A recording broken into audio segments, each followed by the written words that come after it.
Hey guys, இன்றைக்கி நம்ம சிம்பிளான கடலை மாவு அடை தான் பார்க்க போகிறோம்.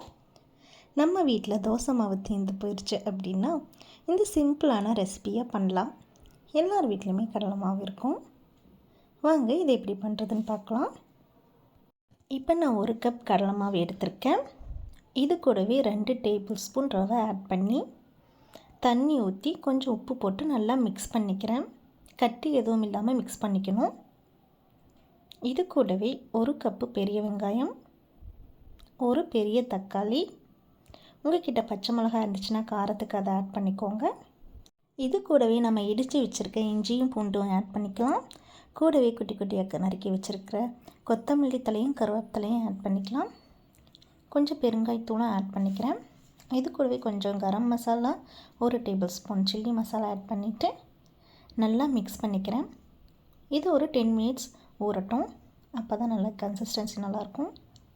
இது கொஞ்சம் ஊறி வந்ததுக்கப்புறம் மறுபடியும் கொஞ்சம் தண்ணி ஊற்றி நம்ம மிக்ஸ் பண்ணிக்கலாம், கொஞ்சம் அடை பதத்துக்கு.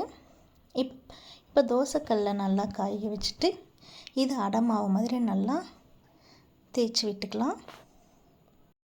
இப்போ சுற்றி எண்ணெய் ஊற்றி வச்சு 2 பக்கமும் பொன்னிறமாக வர வரைக்கும் வேக வச்சு எடுத்துட்டு இது கூட உங்களுக்கு ஃபேவரட்டான சட்னி எண்ணம் இருக்கும், அதை ஆட் பண்ணிக்கோங்க. நான் இன்றைக்கி கொத்தமல்லி புதினா சட்னி தான் எடுத்திருக்கேன். இதுக்கு அந்த டேஸ்ட்டாக நல்லாயிருக்கும். இல்லைன்னா உங்களுக்கு பிடிச்ச மாதிரி தேங்காய் சட்னி கூட நீங்கள் ஆட் பண்ணிக்கோங்க. தேங்க்யூ ஃபார் வாட்சிங்.